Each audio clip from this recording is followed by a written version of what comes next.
Assalamualaikum warahmatullahi wabarakatuh. Perkenalkan, nama saya Ambarwati dari kelas PGMI 2. Baiklah, di sini saya akan menjelaskan tentang materi sumber energi listrik, rangkaian listrik seri, paralel, dan campuran. Baiklah, saya akan menjelaskan pengertian sumber energi listrik. Sumber energi listrik adalah segala sesuatu di sekitar kita yang mampu menghasilkan listrik. Sumber energi listrik secara garis besar dapat dibedakan menjadi dua kelompok, yaitu energi fosil dan energi terbarukan. Satu, energi fosil meliputi bahan bakar seperti batu bara, minyak bumi, dan gas alam. Dua, energi terbarukan meliputi tenaga surya, air, angin, panas bumi, dan nuklir. Selanjutnya, pengertian listrik paralel. Listrik paralel merupakan suatu rangkaian di mana hambatannya disusun secara bercabang dari kabel utama dengan hambatan lainnya. Contohnya adalah lampu listrik yang biasa kita gunakan di rumah. Selama tidak ada penambahan muatan atau arus dari luar, maka besarnya muatan total adalah tetap. Disebut hukum kekalan muatan listrik. Satu hal yang penting adalah bahwa pada rangkaian paralel beda potensial tiap cabang besarnya sama.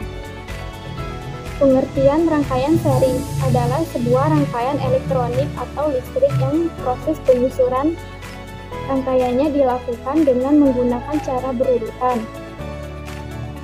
Rangkaian seri sering juga digambarkan dalam posisi diagonal. Gunanya adalah agar dapat memahami dalam pembacaan pada gambar.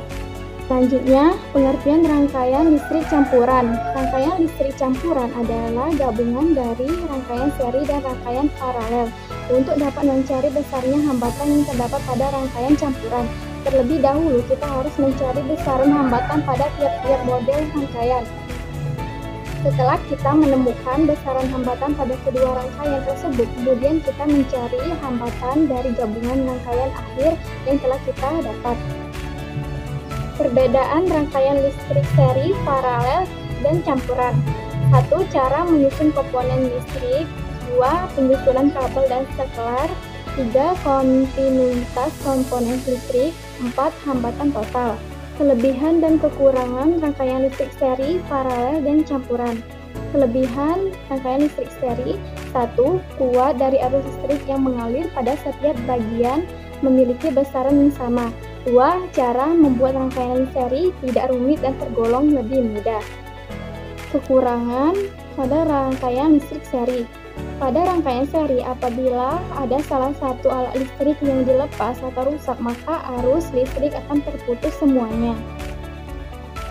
Kelebihan rangkaian listrik paralel.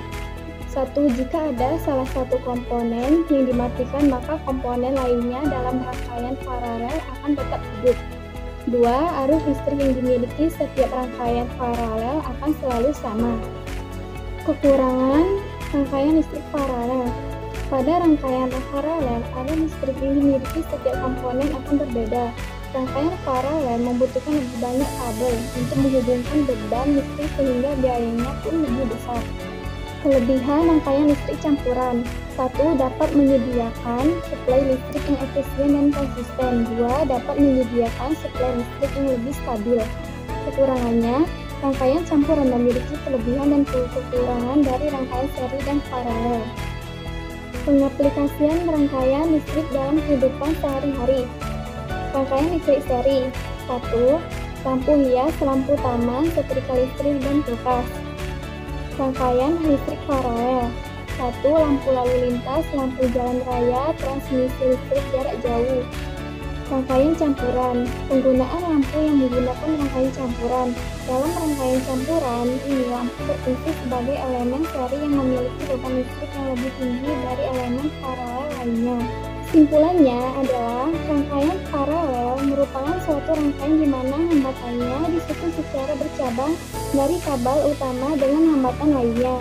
Rangkaian seri adalah sebuah rangkaian elektronik atau listrik yang proses penyusunan rangkaiannya dilakukan dengan menggunakan cara berurutan. Rangkaian listrik campuran adalah gabungan dari rangkaian seri dan rangkaian paralel. Baiklah, itu saja yang dapat saya sampaikan. Semoga bermanfaat untuk semuanya. Wassalamualaikum warahmatullahi wabarakatuh.